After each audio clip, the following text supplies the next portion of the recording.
Bonjour tout le monde, bienvenue à NDS Podcast.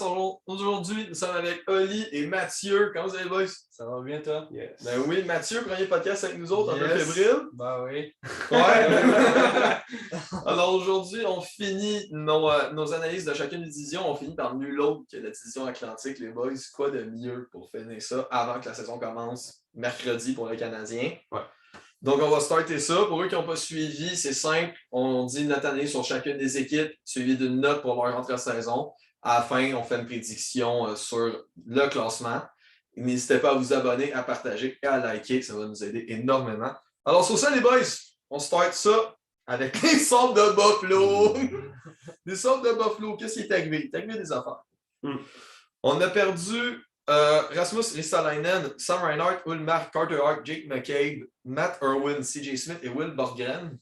Et on est allé chercher Will Butcher, Inestroza, Pezic, Aaron Dale, Craig Anderson, Robert Hack, Devon Levy, John Hayden et Jimmy Schultz. Et on a re-signé Rasmus Dahlin et Henri Yoki-Ariou du côté des sortes de Buffalo. Mathieu, c'est quoi les sortes? Je vais être honnête avec vous autres, les gars. Je vois juste des gros noms qui s'en vont. Je vois pas de noms qui arrivent. C'est une catastrophe.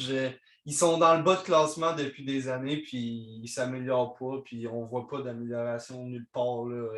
D'un goal comme à la def ou à l'attaque, ça n'a aucune amélioration. Nulle part. Oli? Écoute, c'est Buffalo. Il n'y a pas grand-chose à dire. Non, mais ce qui est intéressant, c'est que quand tu m'as envoyé le lien un matin du site, j'ai lu ce que les spécialistes disaient. Ouais. Et eux, ils leur accordent une note de A- pour leur off-season. Je vous explique pourquoi, OK? Parce que, premièrement, quand il y a eu l'échange de Ristolainen, puis celui-là de Sam Reinhart, on a été chercher des choix de 1. Ouais. Donc, on va chercher des prospects pour l'avenir. Mais là où est-ce que j'ai de la misère, c'est que Buffalo, c'est comme 10 ans qu'ils vont chercher des prospects pour l'avenir, mais qu'au final, ils les échangent. C'est ça. Tu sais, Ristolainen, c'était un prospect, il l'est encore, on l'échange. Ouais, il est quand même rendu à 26, 27. Ouais, mais tu sais, je veux dire, c'est un bon âge pour être encore développé. Oui, il est pas au summum. Il est supposé être dans son prime. Exactement. Puis on l'échange. On pourrait penser à Jack Eichel aussi. C'est des prospects qui amènent à devenir quelque chose de bon établi dans la Ligue nationale, puis ils échangent, ils perdent. C'est ça. Fait que c'est bien beau aller chercher des choix de premier tour, mais ils n'ont aucune valeur ça. C'est ça, ils font rien avec. Fait que peut-être la seule question que je trouve intéressante, c'est le goaler Levi. Devant Levy, ouais. La seule affaire que je trouve intéressante dans ce qu'on a été chercher pour vrai, le reste. Ben, à la limite, Will Butcher qui peut aider, Robert Hack qui peut être un beau développement, à la limite, genre mettre top 4. Ils vont le développer pour 4 ans, puis après ça. Bien sûr, ils vont le changer. C'est ça. Mais tu sais, c'est. Boys, c'est Buffalo. c'est Buffalo. C'est Buffalo. C'est une poubelle qui brûle depuis 10 ans. Ouais. En One Power, il ne jouera pas là longtemps. Hey, pauvre lui. Ça s'est vu tout de suite, la déception. Je pense qu'il a dit qu'il voulait retourner à l'université. Ouais, cette année, c'est ça. C'est encore là, on a un front office, qu'on dit, le directeur général, tout ça, qui sont dégueulasses parce que c'est Buffalo. Ouais. Le coaching staff qui n'est pas capable d'avoir de quoi avec une équipe qui était quand même belle cette année. En termes de joueurs sur papier, c'était une belle équipe. Pas capable de faire de quoi avec. Là, quand tu dis belle équipe, tu parles de Jeff Skinner. Ouais, Jeff Skinner qui était le goûteur de popcorn sans passer. Mais tu sais, comme on parlait l'autre jour avec Étienne, la fois qu'on avait les trois, c'est qu'à Buffalo, c'est pas seulement les joueurs qu'il y a là, c'est vraiment la culture en général du hockey qu'il y a là. Le meilleur exemple, c'est Ryan O'Reilly. La ville au grand complet, elle ne fait pas pantoute. C'est un échec total. Ryan O'Reilly l'a dit lui-même qu'il pensait prendre sa retraite tellement Buffalo, c'était plus là de jouer là, il n'y avait rien. C'est vraiment zéro point de barre.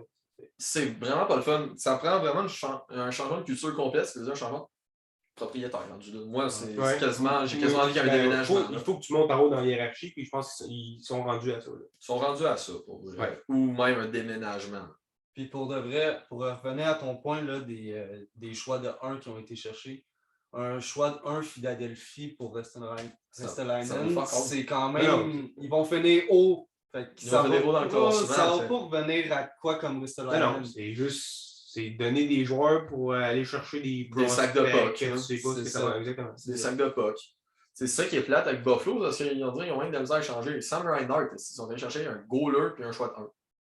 Non, mais parce qu'ils auraient pu aller chercher beaucoup plus. Ces joueurs-là, ils ne veulent plus jouer à Buffalo. Ils n'ont pas le choix de les échanger. Ouais. Puis la seule affaire qu'ils peuvent aller chercher en retour de ça, c'est des joueurs repêchables.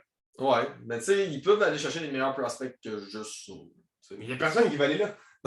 Il n'y a personne ça qui... le problème. Il n'y a jamais quelqu'un qui va aller à Buffalo. Donc, il voudrait aller volontairement à Buffalo, à part c'est la seule équipe qui a fait une offre. Dédicace aux fans de Buffalo, s'il y en a qui nous regardent. Pour vrai, j'ai un grand respect pour vous autres.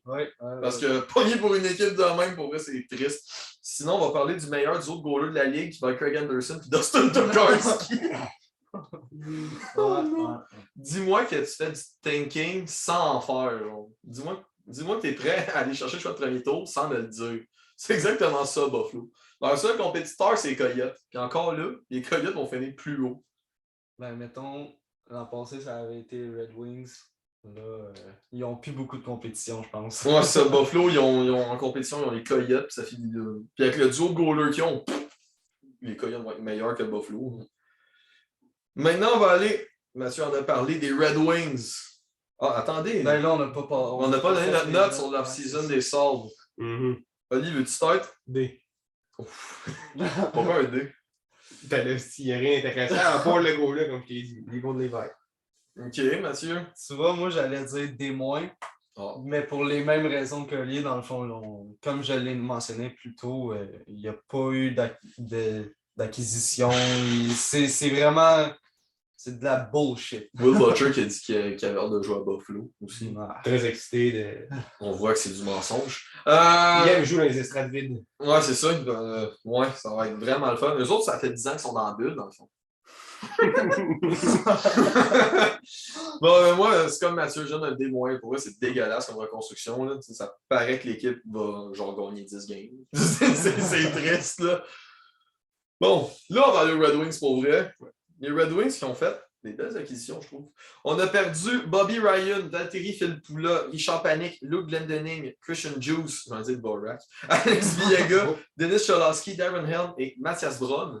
Et on est allé chercher Pius Sutter, Mitchell Stevens, Nick Leddy, Jordan Astroli et Alex Nedeljkovic. Les boys, vous en pensez quoi des Red Wings? Vas-y. Non, Mathieu, start. Moi, pour être bien honnête pour l'équipe de Détroit, là, je pense qu'ils sont bien entourés. Quand je parle de bien entourés, c'est par rapport à dans la hiérarchie. Ce qu'ils ont, là, comme... je pense qu'à quelque part, là, ils vont faire de quoi. Puis à partir... Oui, exactement. Puis à partir, moi, je pense qu'on a été rechercher Jacob Brunner. Oui. À partir de là, je trouve qu'à partir de cette transaction-là, l'équipe va quelque part. Tu sais, ça fait une couple d'années que Détroit, bon, ils font des moves, des fois tu dis OK, ça c'est bon, ça c'est moins bon. C'est ça, des fois tu es comme. Ça va, là tu dis OK, là ils partent bien dans le bon, ils partent dans la bonne direction, après ça, non, là, ils vont pas là. Là, je trouve que depuis cette transaction-là, là, ça a été juste d'un côté, puis ça va bien. Moi, la signature. Steve Eisenman est DG. Exactement. Ben, c'est exactement. C'est pour ça que quand je te dis qu'ils sont bien entourés, c'est à lui que je fais référence. Puis moi, selon moi, le joueur qui a été cherché le plus important, c'est le goaler Nedeljkovic. Je pense que c'est la pièce maîtresse. Oui. C'est ce goaler-là ils vont bâtir autour de lui. Mais ils en ont des joueurs pour l'avenir. Ils en ont Zadina, Larkin, il y en a plein qu'on n'aime pas, mais c'est tous des joueurs que tu le laisses 3-4 ans de développement, puis je suis sûr que Détroit, d'ici 3-4 ans, il va devenir. Je ne dis pas qu'ils vont finir premier, mais je dis qu'ils vont se battre pour une place en série. Ah, ben oui. Puis tu sais, moi, l'autre addition que j'aime bien, mais qui passe un peu sous le radar, c'est celle de Mitchell Stevens. Ouais. On l'a vu à Tampa Bay, si je me souviens bien, c'était un excellent joueur, mais Collis, il n'y avait pas de place pour lui à Tampa Bay, c'est Tampa Bay. Parce que la même affaire pour Nick Leddy. Nick Leddy, c'est un défenseur qui va prendre du temps. Ben, il était quand même le premier défenseur à New York. Ben, il va prendre beaucoup de temps de jeu pour parce que comme je te dis, Détroit, c'est une équipe jeune. Ouais. Fait que les défenseurs, des fois, en fin de match, quand c'est 3-2, ben, ça arrive. Avec Moritz Seider. Ça arrive rarement que c'est 3-2, mais quand c'est 3-2, tu as besoin d'un défenseur fiable, un vétéran qui a des expériences. Nick Leddy, et voilà. C'est ça. On a mis la main sur Alex Nedeljkovic pour Patrice Bernier. Jonathan Bernier. Ouais, j'ai bien la misère à ça. Patrice Bernier. Pour Jonathan Bernier. C'est droit, même pas genre, un joueur signé pour ses droits, puis un choix de 3e tour contre quelqu'un qui était nominé pour le trophée Calder, premier à meilleur recrue. Ça me fait drôlement penser à l'échange de Marc-André Fleury. C'est-à-dire, il y a eu fuck all. Les Hurricanes ont eu fuck all. Puis du côté de Détroit, ben, tu as ton gardien d'avenir. C'est officiel. Il y a eu 932 d'efficacité en 30 games. Pour eux qui écoutent le podcast depuis longtemps, ils savent que j'adore ce gardien-là. Je l'adore énormément. Puis je pense que c'est toi qui l'as dans le pool qu'on a fait. Hein? Je ne l'ai pas, malheureusement. Je pense que c'est fait pogner avant. Il s'est fait pogner avant que je le pogne. J'ai Spencer Knight, qui est très bon. On va en parler tantôt avec les Panthers. En gros, Pius Sutter aussi, petit jeune qui vient de Chicago. Ouais, Qui un autre jeune. Qui peut donner des bons chiffres aussi. Ça cadre avec les Enevacs des 3 au présent. C'est ça cadre. C'est beaucoup de jeunesse, la rapidité surtout, beaucoup d'intensité. Non, j'aime bien les Red Wings. Puis comme tu as dit, dans 3-4 ans, ça va être un club qui va se battre pour aller loin. Ouais. Fait que moi, j'aime bien ça. Puis, tu sais, on a signé Sam Gagner, on ramène un peu de vétérans aussi pour épauler les jeunes. Non, pour vrai, j'aime bien le mouvement des Red Wings. Puis c'est Steve Eisenman. Fait que c'est sûr que ça va donner une puissance. Ça, c'est sûr. Puis Mathieu? Moi, je trouve que vous avez tout dit, les gars. Vous avez vraiment tout dit. La seule chose que j'avais à rajouter, c'est qu'on a mis dehors des joueurs quand même assez vieux. Tu sais, Bobby Ryan, ça fait longtemps qu'il est dans la ligue. Phil Poula, ça fait longtemps aussi qu'on entend parler de lui. Fait que je trouve qu'apporter de la jeunesse encore dans cette équipe-là, ça va juste s'améliorer pour le futur. Je suis totalement d'accord avec ça. Ouais. Fait que les notes, les boys, qui start pour la note? Je peux y aller. Moi, j'irais avec un beau B. Un B? Ouais, je vais donner B+. Ouais, moi avec B+. Pour vrai, j'adore le mouvement. Quelques signatures que, tu sais, celle-là, mettons de Mark Stahl, là, je sais pas. Pour 1 million, ce qu'elle fait, là. Ouais, c'est ça, c'est pas payé cher. Mais ça reste qu'il va de la place de quelqu'un qui peut être meilleur dans l'alignement, selon moi. Mais c'est à suivre. Il faut suivre les Red Wings cette saison. Prochaine équipe, les Sénateurs, la bête noire du Canadien de l'année passée. De cette année aussi. De cette année aussi en pré-saison. On a perdu du côté des Sénateurs Evgeny Dadonov, Ryan Dzingel, Artem Anisimov, Derek Stepan, Mathieu Pekka, Michael Amadio et Joey Daccord. On est allé chercher Michael Del Zotto, Nick Holden et Cole Sherwood. Et on a re-signé Artem Zub, Victor Mété, Anton Forsberg et le coach DJ Smith. Il reste toujours... Ah, et on a signé Jake Batterson aussi. Mais il manque toujours Brady Tkachuk à signer. Au moment où est-ce qu'on se parle, vendredi 8 octobre, Brady Tkachuk n'est toujours pas signé avec Ottawa. Ça fait très peur pour les Sénateurs parce que tu perds en ce moment, tu joues sans ton joueur d'année. Ouais. Qui est le noyau de ton équipe avec Batterson, Shane Pinto puis Chabot. Puis Chabot. Ben, je parle en attaque, là. Okay, ouais. Mais ça fait dur pour Ottawa. Je vais aller en premier, ce coup-là, on va alterner. Il n'y a pas de problème. Ce qui est beau avec Ottawa, c'est vraiment comme les Red Wings. C'est vraiment la jeunesse. Leur coach, c'est un coach qui est vraiment bon avec le développement, je trouve. On voit Victor Mété, il joue déjà plus qu'à Montréal, ça a l'air un peu. Mais tu vois le potentiel qu'il pouvait avoir Montréal. Shane Pinto, qui a un développement extrêmement beau. Joshua Norris aussi, qui, d'après moi, va être dans les meilleurs pointeurs de l'équipe cette année, et de loin. Aussi, effet sonore. Mais sinon, dans les gardiens, on a Matt Murray qui n'est pas fameux, mais on a Philippe Gustafsson qui est un autre jeune gardien qui peut donner premier. Eric Brandstrom aussi à la défense. Beaucoup de jeunes à énorme potentiel. Énorme potentiel. Les Sénateurs peuvent devenir une puissance si Pierre Dorion fait les bons moves, puis si leur propriétaire il ne fait pas le cave. On l'a vu avec Eric Carlson, que ça a donné. Oui. Mais dans le bord, le move les a rapportés aux Sénateurs. Ouais. Ça, souvent, Carlson il est dégueulasse. Fait qu'il faut faire attention à Ottawa, pas cette année, à part quand ils jouent contre le Canadien.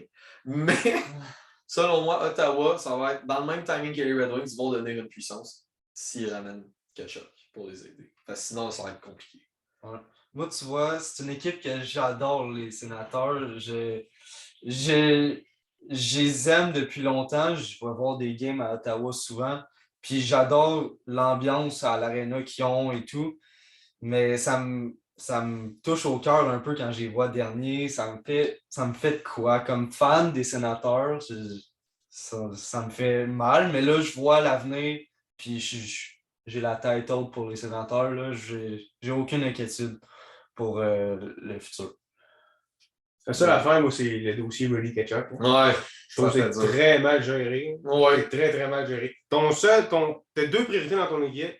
C'est Thomas Chabot, mais là, lui, il est signé à long terme. On n'a plus de problème avec ça. Mais ton deuxième joueur qui était important à signer à long terme qui arrive à ton équipe, qui faisait partie de ton noyau important, c'est Brady Tkachuk. Puis tu n'es pas capable de lui offrir ce qu'il veut. Quand pourtant, tu as en masse la place. Si il te demande 12 millions, là, je comprends que tu n'es pas capable de t'entendre. Mais il y a toujours un juste milieu entre ce que toi, tu es prêt à offrir et ce que le joueur veut. Puis ils ne sont pas capables d'obtenir ce juste milieu-là. Parce que moi, là, il n'arrête pas de se défendre en sortant en public devant un journaliste que Ah ben non, on est prêt à lui offrir ce qu'il veut. Puis ben non, parce que si tu lui offrais vraiment ce qu'il veut, Il serait lui, déjà il signé serait des déjà joueurs. en train de jouer. C'est ça. Je m'excuse, mais si tu perds Brady Ketchup, Ottawa, c'est un shit show des fois. tu perds la face. Oui. Tu perds littéralement la face. Puis aux dernières rumeurs, c'est-à-dire il y a environ 45 minutes, la rumeur qui rapportait le plus de ce qui allait se passer avec Brady Ketchup, c'était un échange. Ouh. Il y aurait plus de chances qu'ils se fassent échanger qu'ils signent. Parce que présentement, ils sont incapables d'arriver absolument rien. Ouh. OK. C'était sur le site des rumeurs des sénateurs d'Ottawa. OK. Oh, OK. C'est un coup dur pour Ottawa. Mais c'est une rumeur. C'est ça. bien précisé, C'est une rumeur. C'est une rumeur. Si ça arrive, ça dépend du retour pour Ottawa. Ça dépend du retour. Ouais. Ce qui va être excellent, par contre. D'après moi, Pierre Dorion est quand même plus compétent que Kevin Adams à Buffalo. Ton petite flèche aux fans de Buffalo. Ouais, laissons donc Buffalo tranquille. Ouais, c'est drôle de rire d'eux autres. Tu peux pas dire le contraire. Ouais, ils font pitié. C'est ça. Rire d'eux autres des coyotes. C'est comme un gars qui couche à terre et tu frappes dessus. Tu continues à te taper même s'il a peur. Alors, les notes de la saison. De l'entre-saison pour Ottawa. Moi, j'y vais avec un C-. Parce que je trouve qu'il manque de vétérans. Et moi, je vais avec des mois. Oh, tabarnak. D-. Ah, Le pire, c'est moi, je le trouvais Ketchup. sévère. Mais ouais, Johnny Ketchup, moi. ouais, j'y vais avec un D-. Moi, je rejoins ça parce que manque de vétérans, déjà là. Genre de vétérans plus que le 4e trio, mettons. Mais Brady Ketchup aussi. Mais c'est une équipe en reconstruction aussi. Oui. Fait que c'est normal aussi qu'ils ne prennent pas beaucoup de vétérans aussi Ouais. dans leur équipe. Je crois qu'il en faut un peu dans une équipe. Selon moi, je trouve qu'ils n'en ont pas assez pour genre tous les jeunes Ouais. qu'il y a. C'est bon. Moi, j'allais dire C. Parce qu'en ce moment, on ne sait pas ce qui se passe avec Brady Ketchup. S'il avait été c'est ça. S'il avait été échangé, là, j'aurais probablement mis un peu moins, mais en même temps, on ne sait pas qu'est-ce qu'il va rapporter. C'est ça. Ses droits sont encore à Ottawa. Fait que c'est pour ça que je mets un C, je mets la note moyenne parce que Tout dépend. tout dépend de ça. Puis Ça a du sens. le reste, ça me fait ni chaud ni froid en tant que grand spectateur des sénateurs. Fait que moi, il n'y a pas eu de gros move. Fait que On mise pas mal tout sur les jeunes. c'est ça. Ouais. Prochaine équipe maintenant. Oh, là, on change de disquette. Là. On ne parle plus des jeunes, on y va avec les Bruins. Les Bruins de Boston, on a perdu pour le moment Tuukka Rask, qui n'est toujours pas revenu et qui n'a toujours pas d'équipe dans la nouvelle. Yaroslav Halak, David Krejci, Nick Ritchie, Jérémy Lauzon, Sean Corrali, Kevin Miller, Jared Tenordi, Andrej Case et Dan Vladar. On a été chercher Linus Ullmark des Sables de Buffalo, qui est un gardien que j'aime bien d'ailleurs. Nick Foligno, Eric Ola, Tomas Nosek et Derek Forbert. On a re-signé Mike Riley, Taylor Hall, Trent Frederick, Anton Blid et Brandon Carlo. Et on n'a aucun RFA du côté des Bruins. Si on y va avec la suite, Mathieu, tu nous starts ça. Moi, à chaque année, les Bruins, ils me surprennent à chaque fois parce qu'ils ont juste des assez vieux joueurs. Puis ils finissent quand même à obtenir une place en série, puis quand même assez haute. Fait que moi, de voir que toutes les personnes qui ont perdu, ça me fait pas peur, mais ils rajoutent juste des vieux joueurs. Tu sais, tu vois, Nick Foligno, c'est vieux, là. C'est du vieux. C'est du vieux bois qu'on va chercher. Puis en plus que tu as des joueurs assez vieux aussi dans ton alignement, je trouve que c'est dangereux. Puis que les Bruins, ils veulent juste aller encore plus haut, mais à un moment donné, ils vont prendre un mur puis ils vont se ramasser très bas, je pense, parce qu'ils n'ont pas d'avenir. Je vois pas l'avenir d'un Bruins. Ah, À part Pasternak et Makova, il n'y a pas d'avenir. C'est exactement ça que... Est-ce que tu es terminé? Oui. C'est parce que pour rejoindre ce que Mathieu dit, c'est qu'effectivement, ils vont chercher des vétérans, des vieux joueurs, mais c'est parce qu'ils continuent dans l'aspect de je continue de m'entourer de vétérans parce que je pense que je peux performer loin dans ces. Comme les Pingouins. Là où est le problème, c'est exactement ça. C'est que les équipes qui ont fait ça, c'est les Penguins de Pittsburgh, les Stars de Dallas, les Ducks d'Anaheim aussi qui ont pensé à ça. Les joueurs sont devenus tellement vieux qu'ils n'avaient plus aucune valeur sur le marché. Puis quand ils arrivent où est-ce qu'ils en sont, maintenant qu'on prend les Ducks d'Anaheim, ben là, c'est vraiment, tu repars à zéro. Parce que, tu sais, ce qui est intéressant, c'est quand une équipe se réveille comme attends, commence à faire des moves intéressants avec des vétérans, puis qui vont chercher les jeunes joueurs. Fait que comme ça, ils sont comme entre deux. puis tu peux continuer d'avoir du succès sans avoir à tout perdre. T'sais. C'est ça. Là, ce qu'ils sont en train de faire, Boston, c'est clairement ça. Ils sont en train de s'enfoncer parce qu'ils se disent on est capable d'aller chercher la coupe. Fait qu'ils ont confiance en les joueurs qu'ils ont présentement dans leur formation. Oui, effectivement.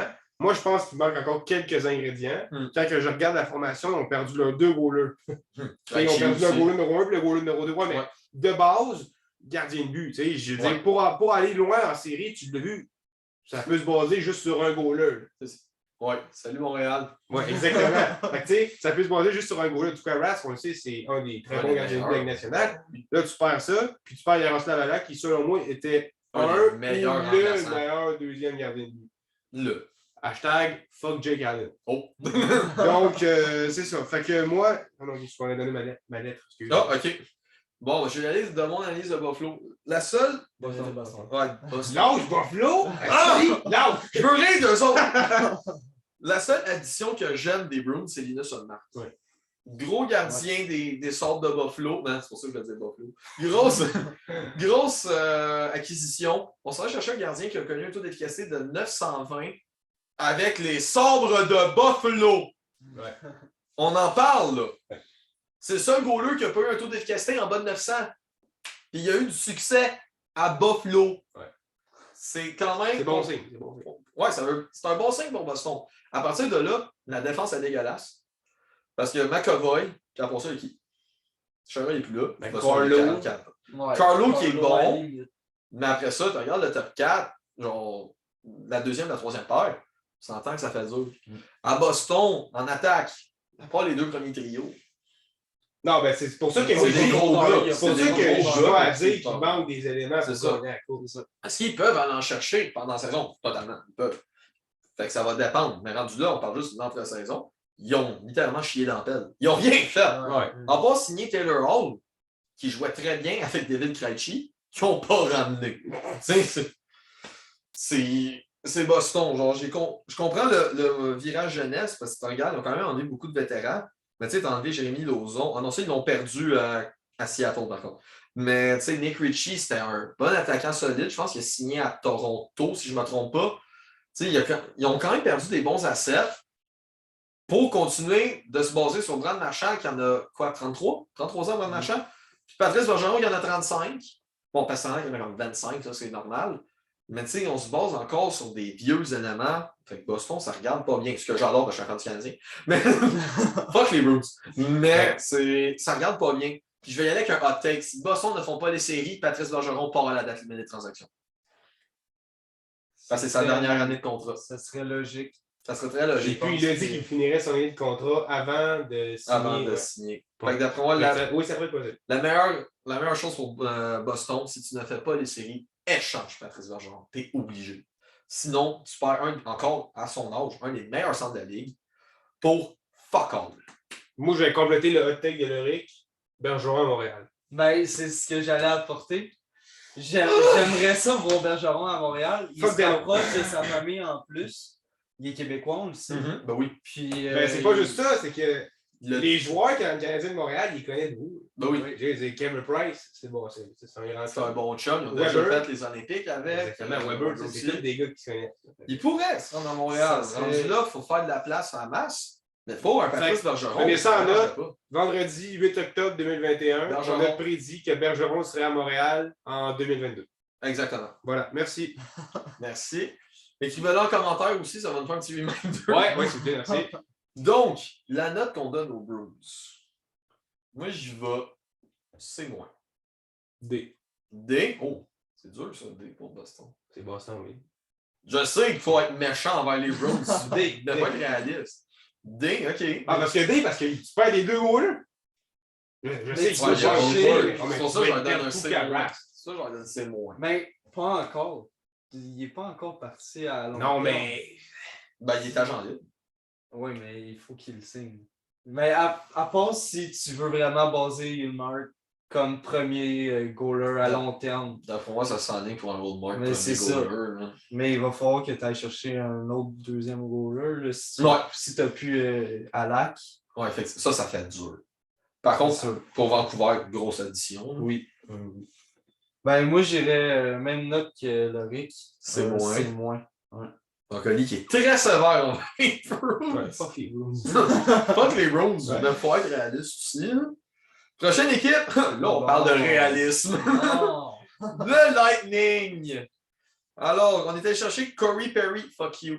Pierre-Édouard Bellemare, Zach Bogosian et Brian Elliott. On a perdu David Savard, Mitchell Stevens, Tyler Johnson, Yanni Gould, Blake Coleman, Barclay Goodrow, Luke Shen, Andreas Borgman et Curtis McElhinney. On a re-signé Braden Point, Ross Colton, Alex Barré-Boulet, Jamel Smith et Carl Foote. Dans le fond, on a perdu comme le tiers de l'effectif qu'on avait pour gagner la Coupe Stanley. C'est vrai. Parce que Kucherov est revenu de blessure. Fuck you. Vous devez respecter la masse salariale maintenant. Va chier, Tampa Bay. Si on suit la suite, c'est même pas à moi de commencer, c'est au tour d'Oli. Oli, comment veux-tu blaster Tampa Bay? Oui, juste, mais c'est ça que j'allais dire. Juste avant de commencer, j'aimerais que l'équipe la plus courte qu'on parle, ça soit Tampa. Ça dépend. Parce que moi, une équipe qui joue 18 millions de la masse salariale, t'as pas grand-chose à dire là-dessus pour être. Sérieusement. Là. Sérieusement, t'as rien à dire, mais ils ont joué. Les départs sont dus à cause que tu pètes le cap salarial. Mm-hmm. Regarde, ça reste que c'est une bonne équipe. Je leur souhaite bonne chance.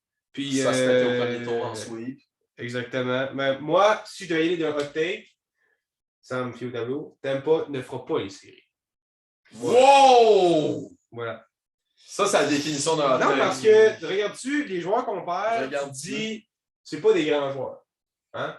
Non. C'est pas des grands joueurs, mais Profondeur. on dit souvent, c'est ça, la profondeur, puis ces petits joueurs-là clés qui jouent des petites minutes par minute, chiffre par chiffre, ces gars-là, c'est là que ça t'aide. C'est ces gars-là qui t'aident à aller chercher. Ben, peut-être qu'ils vont faire les séries, mais ils iront pas loin. Parce que c'est des joueurs de gars de même qui t'aident à aller loin en série. Là, tu les as tous perdus. Tu sais, tu regardes, t'as perdu, admettons, je sors 4 noms, là. Savard, Gould, Coleman, Goodrow. Savard qui est vraiment à chier présentement. J'ai jamais vu une signature aussi faible que ça.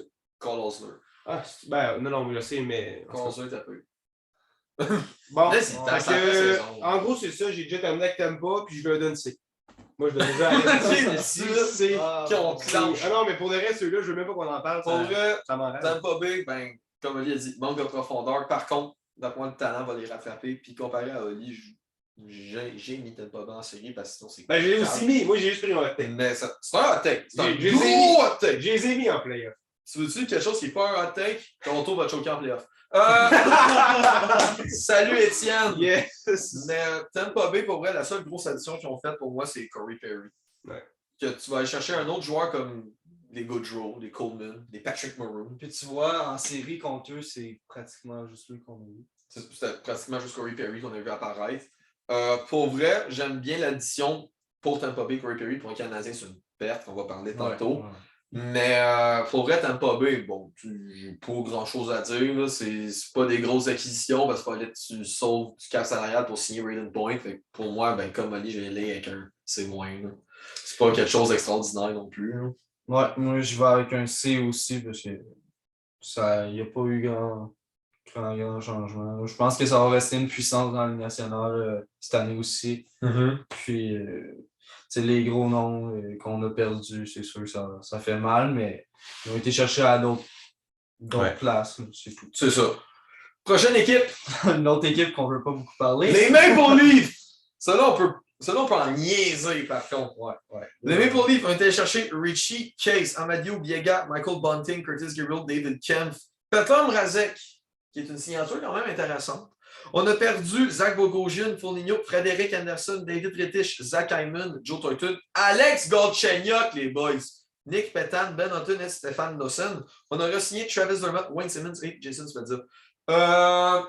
Même si c'est moi qui sors de toute façon, même si je vois cet effectif, premier tour, ça sort. Pourquoi? Toronto. C'est aussi simple que ça. C'est plate à dire parce que Toronto, même si je suis un fan du Canadien, fuck Toronto, mais ils ont une équipe faite pour se rendre loin sur le papier. En disant en série, je ne vois pas c'est quoi qui se passe avec Toronto. Ça choque. Ben, les vedettes se cachent. Marner et Matthews, ils n'ont pas apparu. Ils n'ont rien fait des séries. Je pense qu'ils ont fait 3 points contre le Canadien. Il y a juste il y avait Nylander est un très bon joueur. Je pense que ce gars-là, si moi, je pouvais choisir un de ces 3 gars-là dans mon équipe, en ce moment, ce serait Nylander. Puis, je vous le dis... Pour les séries, oui. Pour les séries, mais... non, mais je veux pas baser mon équipe sur ce gars-là. Je dis que je le prends avant les deux autres. Parce à cause que du choke. c'est ça. OK. Ben, pour vrai, ça peut. Ça Puis fait c'est du pas à cause du choke, c'est à cause des séries en général. Ouais. C'est un joueur de série, c'est un joueur des grands événements, Mhm. Nylander. Puis comme on a vu dans les séries contre le Canadien, on n'a pas vu Matthews, on n'a pas vu Marner. On a vu lui puis Jason Spezza, c'est tout. C'est tout ce qui est ressorti à Toronto. Et Jack Campbell qui a connu des bonnes games. Ouais. Mais à part Mettons ça, Galchenyuk. Goldchenyuk. Ouais, c'est la pause qu'il a faite à Suzuki pour gagner le match Exact. 5, je pense. Exact. Ouais. Fait que, tu sais, non, pour vrai, c'était bon. Mais à part ça, Buffalo, on va faire ça vite. Là. Moi, je leur donne clairement. Lâche Buffalo. Hey, j'ai le droit de rire d'eux autres. On est dans la même catégorie. Ouais, ok. Mais Toronto, moi, je vais qu'un C-. Moi, je vais avec un D parce que je trouve que la perte de Zach Hyman, Oui, Mais c'est non. une très grosse perte. Fait que je Non. donne D. Je suis d'accord avec toi, je vais me dire D aussi pour cette raison. Et parce que tu perds Anderson pour Peter Mrazek aussi. Qui n'est pas quelque chose de fameux, mais qui peut être bon. OK, on y va avec les Panthers maintenant. Une équipe très solide. On est allé chercher Joe Thornton, Sam Reinhart, Zach Dalpe et Evan Fitzpatrick qui est en PTO, qui est un essai professionnel. On a perdu Devon Levy, Inestrosa, Benberg, Keith Yandel, Stralman, Gusev, Walmark, Drager et Vladislav Kolyanachuk. Et on a re-signé Reinhardt, effectivement, Sam Bennett, Duclair, Montour, Veragi, Lanico, Forsling et Noah Yosun. Vous en pensez quoi des surprenants Panthers? Ben, ils sont suivants. Exact. Je ne sais pas quoi en penser. Juste de voir les noms en ce moment, moi, je vois juste une. Ben, mettons Reinhardt, j'aime bien cette acquisition-là pour les Panthers. Mais le reste, je vois juste que les re-signs sont bons. Font du sens. Ils font du sens, puis je trouve qu'ils gardent la même équipe, puis je trouve que cette année, ça va commencer à être une puissance dans la Ligue nationale. Même l'an passé, ça a commencé quand même en force. Puis. Shout-out au classement. Ouais. Ouais. Ben, on les a tous mis dans Ils sont tous les top playoffs. 3. C'est Ouais, ça. ils sont tous top 3. T'sais, moi, les Panthers, je les vois juste grandir en ce moment, puis j'ai peur d'eux autres. Dans une couple d'années, je pense qu'ils vont avoir une coupe au bout des bras. Ben, c'est une des seules équipes de la dernière série qui ont tenu Tampa Bay, genre, Ouais. comme faux. Oh, ouais. Ça aurait pu aller d'un bon comme de l'autre. Ah, pour vrai, oui. Non, c'est beaucoup de joueurs de qualité. J'adore le fait qu'on a ramené Duclair, qui était excellent. Sam Bennett, qui a littéralement explosé en Floride. Comme on a dit, Alexander Barkov qui a signé une prolongation. Ça va être beau voir ça l'année prochaine, comment les Panthers vont gérer leur masse salariale. Ouais. Contrat de 8 ans, 10 millions par année. À part ça, le style de jeu qui est excellent du côté des Panthers, Joel Canville, c'est Joel Canville, on s'attend du grand jeu, tout ça. C'est exactement ce que les Panthers fournissent, ils ont les joueurs pour. Pour vrai, j'ai bien hâte de voir ça. Spencer Knight, que j'ai très bien hâte de voir si c'est lui qui va commencer ou s'ils vont laisser commencer Bobrovski à cause de son salaire pour des prestations dégueulasses. Fait que c'est mon analyse des Panthers. Je m'attends à quelque chose de bien. Très bien. Moi, l'acquisition, comme Mathieu a dit, de Reinhardt, moi, je trouve que c'est une acquisition très clé. Ça va aider vraiment à l'équipe. Oh. On a réussi à garder le même nombre de joueurs. Fait que cette année, je m'attends à ce que les Panthers aient beaucoup de succès. Je m'attends à ce qu'ils soient meilleurs que Tampa. Ça va être serré, mais je m'attends à ce qu'ils soient meilleurs que Tampa au classement. Ouais. Puis Reinhardt, je pense que c'est un joueur qui va cadrer avec le style de jeu des Panthers. Excellent. Donc, pour les Panthers, moi, j'y vais avec un B-. Je vais avec B. B? Ben, vous voyez, moi, je mets la même note que le site, c'est B+. Oh. Fait qu'on se tient tous dans le B. Fait que moyenne de B pour... Moyenne de B pour les Panthers. On a bien mis les acquisitions. Finalement! En plus, c'est moi qui commence. Le Canadien. On est allé chercher David Savard, Mike Hoffman, Cédric Paquette, Mathieu Perrault et Chris Wineman. On a perdu Shea Weber, qui est peut-être à jamais, Thomas Tatar, Philippe Danault, Corey Perry, Gustafsson, qui était le préféré à Oli, John Merrill et Kill Fury. On a re-signé Armia et Lekonen. Et on a perdu Kotkaniemi en offre hostile aux Hurricanes. Oli! Vas-y fort. Ah oui, et on a perdu Price pour une durée indéterminée aussi. Fun fact, le site donne B au Canadien de Montréal pour le off-season, mais ils ont mis en parenthèse F parce qu'on a repêché Logan Mailloux. Hein? Quand tu décroches pas sur une affaire, tu décroches pas. Ouais. Moi, la première affaire que je dois dire, c'est qu'avant de parler des acquisitions qu'on a, les pertes. Si on y va en date d'aujourd'hui, probablement la perte de Carey Price, que tout est basé sur lui. Trop. Étant un fan numéro 1 des Canadiens de Montréal, je trouve que mon début de saison va être difficile, je pense. Je pense. L'impatience sera de nous. Ça sent boire pour oublier. Chez Weber, je m'excuse pour tous ceux qui disent que il est fini, sa carrière est finie, c'est une tortue, il est lent, il ne sert à rien, il fait juste jouer du Sherwood, c'est pas vrai. C'est un vétéran, il joue des minutes importantes, puis on le voit. On peut le confirmer parce que Savard fait présentement, c'est Savard qui essaie de prendre sa place, puis Savard, c'est 0 point de base. Savard, elle ne mettrait même pas 7e défenseur. Après ça, la perte de Thomas Tatar, Philippe Dano, c'est des gars qu'on a réussi à remplacer. Je veux dire, Dvorak, qui va facilement prendre la place de Dano. Qui joue très bien. Thomas Tatar, moi, je le remplace par Hoffman. Par un sac de puck. Hoffman, oui. Ou un sac de puck aussi. Ouais, parce que Tatar, en série, c'était un sac de puck, ça a la même valeur. Là. Ouais. Oui, tu le remplaces par Hoffman, qui est clairement meilleur. La blessure, mais lui va venir d'arriver, fait que ça ne m'inquiète pas. Bon, on a été chercher de la profondeur un peu avec Cédric Paquette, qui a une bonne expérience des séries éliminatoires. Mathieu Perrault, qui est aussi un vétéran. Il espérait que Kenimi, c'était juste payé trop cher. Fait que oui, ça mentait ce qu'on a perdu, mais c'était payé trop cher. Puis on l'a remplacé par Vorak et Jake Evans. Oui. Puis là, je vais apporter un point concernant les Canadiens de Montréal. Arturi Lekonen. Moi, le doute qui shot 20 pieds à côté. J'aime beaucoup Arturi Lekonen, OK? Je sais que c'est pas un marqueur de but comme on pensait, parce que sa première saison, il a marqué 20 buts. On s'attendait à quelque chose de sa part. Ouais. Bon, il est encore jeune. Oui. Fait qu'il faut encore lui laisser sa chance. Parce qu'il ne joue pas avec des gars très offensifs non plus. Non. Bon. Là où est-ce que je veux en venir, c'est que présentement, on vient de terminer le calendrier préparatoire et Lekonen ne joue pas. Et oui, il a joué hier parce qu'il a pris la place de Drouin qui était malade. Mais Lekonen ne joue pas. Il ne fait pas partie de la formation, puis on préfère mettre des gars comme Petzetta, qui soit de en donner un très bon camp d'entraînement, mais reste que. C'est fait couper. Bon. On laisse la place à des gars comme Belzile, des gars qui n'ont pas encore prouvé leur place. Comme Ryan Peeling aussi. Bon. Et Lekonen, ce que je veux dire, c'est qu'il a déjà prouvé sa place. Ben oui. On sait qu'est-ce qu'il peut apporter à l'équipe. On sait qu'il est stable dans sa place. C'est rare que tu vois Lekonen faire un revirement défensif. Jamais. Puis il joue très intelligemment. Il fait peut-être pas le plus de points, mais quand il est sur la glace, il se passe des belles choses. On n'est pas dans la marde. Tu sais que défensivement, ça va être bien. Exactement. Fait que moi, ce que j'ai de la misère à comprendre, c'est pourquoi il joue pas. Demander à Duchamp. On a beaucoup de profondeur à l'attaque. Ça, c'est notre point fort cette année.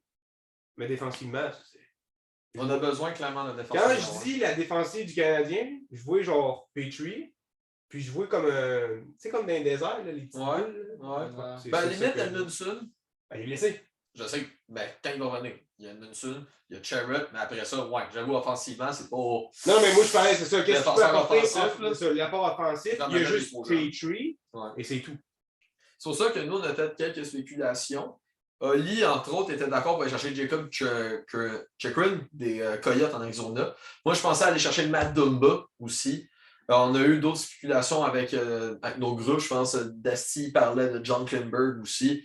C'est des défenseurs qui coûtent énormément cher, mais qui pourraient tellement aider le Canadien en termes de première passe, en termes de sortie de zone, mouvement de la rondelle. Mais encore là, le Canadien, il n'y a pas la place en masse pour avoir ces joueurs-là. Arturi Lekonen, comme Oli a dit, défensivement, c'est magique.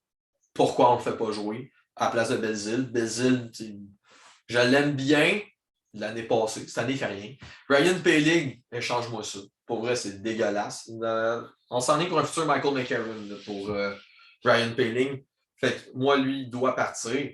Puis, tu sais, le gardien, tu auras Montembeault, que oui, il a connu une mauvaise prestation contre les Maple Leafs, mais il était laissé tout seul, littéralement. Puis Jake Allen, oh là, ça fait dur en ce moment. Mais j'ai foi en Allen pareil. Montembeault, j'aimerais ça le voir sans, genre, qu'il joue tout seul. Parce que contre Toronto, c'était littéralement ça, le Canadien, c'était des. Mais j'ai aimé sa performance. Ouais, il y avait une excellente performance. Genre, le pointage ne vaut pas la performance. Non. Mais j'ai hâte de voir le Canadien une fois tout en santé parce que l'équipe pourra être menaçante. Ouais, non, ça, je suis d'accord. Même sans sans chez Weber, parce que là, on parle d'une durée indéterminée pendant toute la saison. Ma seule crainte par rapport à la saison du Canadien de Montréal, non, même pas si on parle vraiment de où est-ce qu'on va se placer dans la saison, dans le classement. Là. Moi, c'est le début de saison qui me fait peur. Oui. C'est ça que j'appréhende de loin parce que je me dis, il manque ben trop de morceaux. Mais je me dis que si on est capable de survivre les 2 premiers mois, qu'on est capable de sortir là avec une fiche de 500 ou peut-être un petit peu plus. Honnêtement, je nous vois en série parce que je pense qu'il y a le retour de Price, Edmondson, les joueurs clés. Edmondson qui revient dans 3 semaines. Ouais, mais 3 semaines, ben, on dit que c'était pas confirmé parce qu'ils sont. Son état de santé est étrange. C'est ça qu'ils ont dit. Ça évolue étrangement. OK. Moi, j'ai une question pour vous. Vas-y. Je suis un petit peu des gars qui parlent hockey un peu partout sur les réseaux sociaux. Puis il y avait eu un gars que je suis, ça fait longtemps, puis que j'aime bien écouter. Il disait que lui, il voudrait aller chercher un autre goaler numéro 1 pour remplacer Price au début de la saison parce qu'on ne sait jamais quand il va revenir. Non, je suis pas d'accord avec ça. Il avait vu que ça se peut-tu que Dominic soit encore agent libre en ce moment? Dominic est signé au Colorado. Mais encore là, il y avait eu un goaler qui avait nommé en exemple que j'avais dit ça pourrait faire du sens. Puis Jake Allen, je trouve pas que ça peut être notre premier goaler pour un début de saison qu'on veut, là, qu'on s'attend des Canadiens. Je pense pas que ça peut être ça peut pas être, ça peut pas juste dans pour ma acheter quelque tête, chose. ça marche pas. Je suis du même avis que toi, Guy. Puis Jake Allen, tu sais, ben vous le savez, je ne l'aime vraiment pas. Non, mais ça reste notre meilleur deuxième goaler. Regarde bien ce que je veux dire. C'est enregistré moi. Je vais laisser la chance au coureur à Jake Allen. Wow! C'est un gardien de but qui a beaucoup d'expérience. Oui. Puis je pense qu'il a prouvé des affaires dans son passé. À Saint-Louis. Puis je pense que même si là, il a la place du premier gardien de but, je pense qu'il peut peut-être nous amener quelque part. Je pense. Ben oui. Je lui laisse la chance. Il peut. Tout dépend de la défensive qui est dégueulasse. Ouais. Parce mais la off-season n'a pas été bonne pour le Canadien. Je trouve que ça tout a dégringolé. Ben pour moi, elle a été bonne jusqu'à temps qu'on paye Price, qu'Hoffman soit blessé, que Weber vienne pas. C'est ça, toutes les blessures, toute l'accumulation, tout ça, je trouve que ça fait descendre ma note à cause de l'accumulation. Pour le Canadien, moi, on y va avec 2 notes. Mettons la note avec tout le monde en santé, puis une note avec l'équipe qu'on a là. Ouais, je suis d'accord avec toi. L'équipe qu'on a là, moi, j'y vais avec un C- D+. Mais pour les acquisitions que Bergeron a faites pour les départs qu'on a eus, je donne B+. Ouais, c'est ça, je parle. Mais attends. On parle pour l'équipe là, parce qu'on a pour l'équipe présentement. Pour l'équipe présentement. Okay, parce que je pensais qu'on parlait pour le off-season. Mais pour l'équipe qu'on a présentement, c'est parce que les blessures, c'est hors du contrôle. Mais c'est ça. Présentement, l'équipe, elle vaut quoi? C'est pour ça que l'autre note, c'est elle vaut blessures. Avec les blessures, elle vaut un C. Je dirais D+, moi aussi. Ça, c'est moins D+. Ouais, c'est ça, parce que, tu sais, offensivement, je trouve qu'on est là, mais défensivement, c'est là le problème. Ouais, c'est ça. Maintenant, si on compte sans les blessures, tout le monde en santé, B+. B+, puis même A-, même. A-? Parce qu'avec les performances qu'on a eues en séries éliminatoires, puis parce que faut pas que tu oublies que les Nick Suzuki, les Cole Caulfield ont pris de l'expérience. Ouais. Fait que j'irais quasiment jusqu'à. Mais je serais entre le B+, puis A-. Ouais, moi aussi, dans ce point-là. Moi, j'irais avec un B. Ouais. Un beau B. Un beau B. Ça fait du sens. Ça fait du sens aussi. Maintenant, on va accélérer ça. On va aller dans nos prédictions. C'est pour ça qu'on regarde sur le côté puis tantôt. Ouais. Nos prédictions du classement. Mathieu, tu es le premier sur la liste. Vas-y, Paul. Ben, moi, je mets Lightning 1. Je pense pas que c'est une surprise. Je pense que ça va rester une puissance. Là. Ils ont gagné 2 Coupes Stanley d'affilée. Ils ont encore une équipe assez bonne pour rester premier. Je mets les Maple Leafs en 2e, les Panthers en 3e. Panthers qui, comme je l'ai dit plus tôt, j'adore l'accumulation des jeunes, puis l'accumulation de comment on dit, le mélange de vétérans. Oui, exact. Après, je mets les Bruins, parce que les Bruins, comme j'ai dit encore plus tôt, ils vieillissent, mais l'équipe reste quand même une des puissances dans la ligue. Après, je mets les Sénateurs. Les Sénateurs que j'ai mon petit... le petit crush. Le Canadien en 6. À cause du début de saison. Ah ouais, le début de saison peut leur faire mal à ce point. Ouais. Les Sabres, puis après les Red Wings. Wow! Tu donnes des espoirs à Buffalo? Ouais. Ben, wow! Je mets quand même les Sabres avant Red Wings. OK. Oli? Bon, ben là, moi, mes trois, ben, là, on se parle les deux derniers. Là. Fait que j'ai mis les Sabres de Buffalo en 8e position, puis en 7e de Détroit. Ça, je n'ai pas à m'expliquer. C'est juste... ça, c'est normal.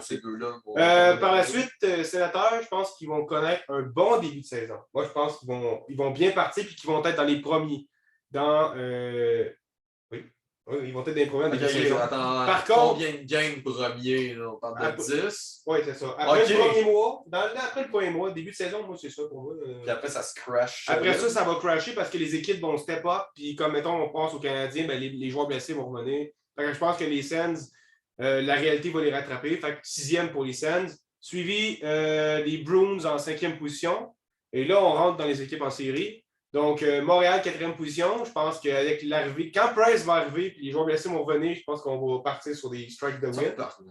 Suivi en 3e position, du Lightning de Tampa Bay.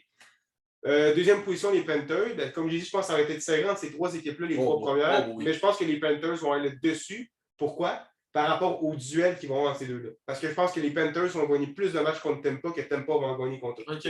C'est pour ça que j'avantage les Panthers. Et la première équipe, que ça me fait mal à dire que j'ai mis premier, mais je pense que les Maple Leafs de Toronto. Je pense encore une fois, Austin Matthews, il va gagner le Maurice Richard cette année.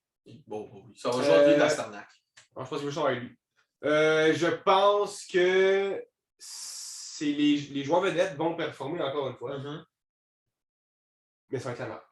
Rendu en série, ça va être la marde, puis ça va encore tout se décomposer.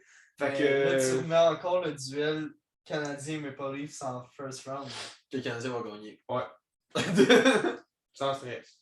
Wow! OK, c'est à mon tour. Ouais. Fait que moi aussi, je vais commencer par en bas. Donc, 8e, on a mis Buffalo. 7e, j'ai mis les Red Wings. Encore là, deux équipes complètement en développement ou décalissées pour Buffalo. 6, on a mis Ottawa. Moi, Ottawa, je m'attends de quoi de constant. Pas un début fort, pas une fin de saison dégueulasse. C'est genre juste de quoi de constant. Mettons, victoire-défaite. Ça va jouer un peu en bas de 500, mais il va y avoir des streaks de victoire. Ça, c'est vrai. Du côté des Bruins, 5e pour les Bruins. Je m'attends à une débandade du côté des Bruins. On va commencer la première moitié de saison puissance, mais après ça. C'est pourquoi qu'il va y avoir une débandade? Il y a un gars qui va se blesser. Marchand. Pasternak. OK. Prédiction blessure de Pasternak. Ouais.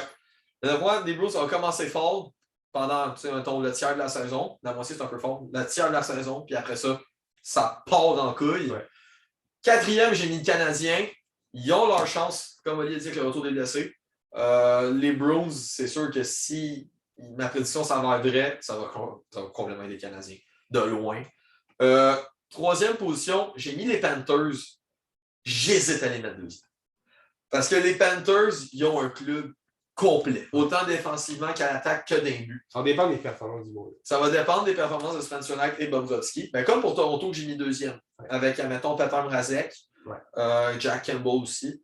D'après moi, là, prédiction, le combat Panthers-Maple Leafs, s'ils sont 3 et 2, ça va jouer par moins de 5 points. Ouais, ça va jouer tête comme ça. Le top 3-là va être très serré. Et Tampa Bay, ben, je les ai mis premiers pour des raisons évidentes. Kucherov, Braden Point, Stamkos, Victor Hedman, Sergachev, Vasilevski. Les joueurs qu'on connaît tous et qui font chier la moitié de la société, qui aiment la Ligue nationale. Ouais. Donc, c'est dans le classement. N'hésitez pas à mettre en commentaire vos prédictions, vos notes de certaines équipes. Ça va me faire plaisir de lire. Merci de vous abonner, partager et liker. C'était NDS Podcast avec Oli et Mathieu. Et sur ça, passez une excellente journée. Salut. OK. C'est ça le petit. Oui, j'avais le signe. Il y a une fille qui faisait ça. C'est vraiment là.